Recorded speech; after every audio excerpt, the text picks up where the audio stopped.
A Pakistani Lashkar terrorist Sajjad, who was captured last week during an encounter in North Kashmir, is proving to be a big catch for the Indians. During his interrogation, the Lashkar man has given some crucial information to our security agencies. Here's an India Today exclusive.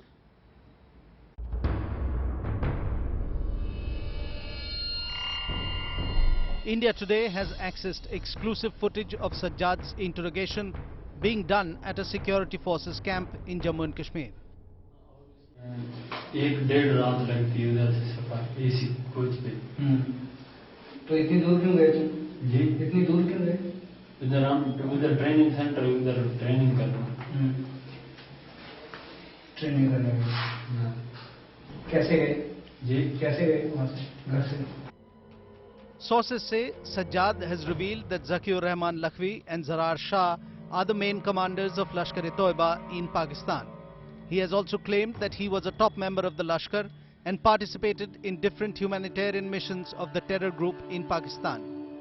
He has said he spent 45 days in Lashkar training camp in POK prior to his infiltration into India. And the big concern for India, Sajjad has revealed that more than 500 recruits from different parts of Pakistan are currently under training in several terror camps in Pakistan, and most of these are in the forest areas of POK. A top army commander told India Today that after initial interrogation, they will take Sajjad to the areas along the line of control to identify spots from where infiltrations happen. Security agencies believe that the revelations made by Sajjad will not only help to track out the Lashkar operations in the Kashmir Valley, but even in future will help to track the Lashkar activities across the line of control. With cameraman Tariq Loan, Ashraf Wani for India Today in Srinagar. And with terrorists like Sajjad, should there be a death penalty is a question that has been raised. It was raised during the Yaqub Memon case as well. The Law Commission of India 2 days ago came up with a report headed by Justice A.P. Shah that recommended the abolition of death penalty from the statute books except in terror-related offences and waging war against India. It promises to spark off a national debate. Should it lead eventually to the scrapping of the death penalty altogether? That's the question that's now being raised. Joining me a little while ago was Justice A.P. Shah, the chairman of the Law Commission of India. Appreciate your joining us, sir. The big question, the Law Commission report makes it clear that death penalty should be limited only to cases of terror and waging war against the state. Am I to understand that in all other cases, including let's say a gang rape like the Nirbhaya case, the majority view of your commission is that the death penalty should not be awarded? See, the recommendation of the commission is for abolition of death penalty in respect of all crimes other than the terror and waging war. The commission's view is that the abolition of death penalty should be the ultimate goal, but the commission felt that it could be done in phase-wise manner, like it was done in UK. UK abolished the death penalty in respect of certain offences initially, and thereafter in the second round it retained the death penalty in the respect of offences like waging of war, such offences, right. And finally there was a total abolition. So the commission's view is very clear that the ultimate goal is the abolition of the death penalty. And speaking for the I mean, you spoke about this gruesome murder or the serial murders. I mean, you must realize that today in all international criminal courts, even in cases of genocide, offences against humanity, war crimes, death penalty is outlawed. So the death penalty is not awarded in any of these offences.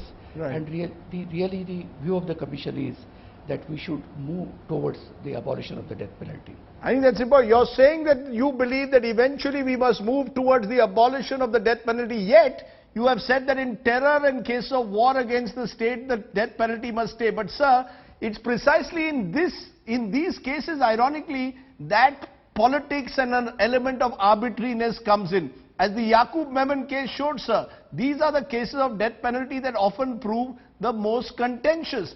Did the commission therefore choose to suggest that the death penalty be kept in such terror cases out of a fear of a public backlash, or to quote the Supreme Court in the Afzal Guru case, because the collective conscience of this nation would be affected if he was not given the death penalty?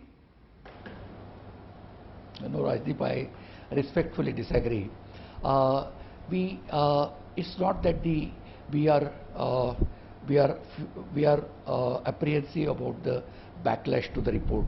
That's not the purpose. But we can see the clear divide, the clear divide of opinion, and also the unease amongst the lawmakers to abolish death penalty in respect of terror cases. Now let me clarify that that we do not say that there is no arbitrariness or freakishness or the other shortcomings in the execution in the awarding death penalty in terror cases. And I do not wish to comment upon any individual cases, yes, but it is clear that in the past it has been clearly seen that in these cases perhaps there is a clearly visible element of arbitrariness. There is no doubt about it. Yes. But these are high profile cases. Rajiv, you should not forget that the 95% of the cases are of ordinary crimes. They are not, who are the persons who are sent to gallows? If you see the report, you will find that it is the marginalized, the poor, the backward classes, they mostly suffer the brunt.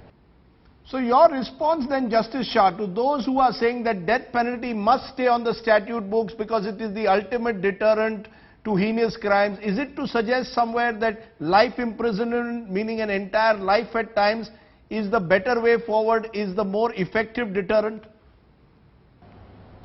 Yes, because the life, you see, unfortunately, there is a perception that when you don't award the death penalty, you are actually letting the accused off, which is not correct. And it is for the state governments and the legislature to lay down the policies, what should be the term of the death sentences in heinous crimes. And it is according to the commission, it also operates as a deterrent. And Rajdeep, one more thing, but we should not forget, in this clamor for death penalty, we are forgetting what is the status of our criminal justice system. We see the defective investigations. There is no respite to the victims. We don't have any concept of a restorative or retributive justice. I mean, what about the compensation to the victims? What about the witness protection? I mean, witnesses can be easily threatened. I mean, as a result, everyone simply talks about the harsh punishments, death penalty to be awarded in every case of rape or a rape with murder. This is not the correct approach. With these harsh punishments, the situation is not changed. Okay. Justice Shah, I appreciate your joining us and giving us your reason as to why you believe that the death penalty slowly must move off the statute books. It's a brave stand that the Law Commission has taken by a majority view. Unlikely that the government, though, sir, may accept that. But I appreciate your joining us, sir, and telling us why you believe the death penalty should go.